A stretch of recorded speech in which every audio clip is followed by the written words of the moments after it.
درۆنێکی دیکە لە سنووری پارێزگای هەولێر کەوتە خوارەوە.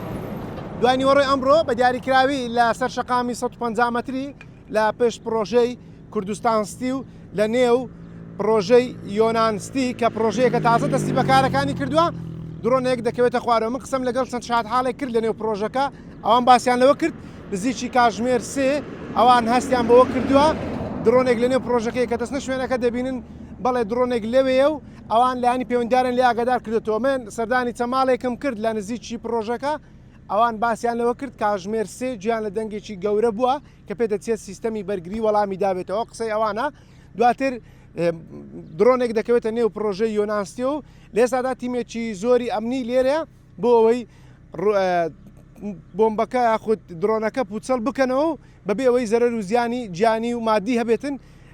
جێگای ئاماژەیە لە نێو پرۆژەکە ئەو درۆنێک کەوتۆتە ئەو شوێنە هیچ زەرەر و زیانێکی گیانی و مادیشی نەبووە.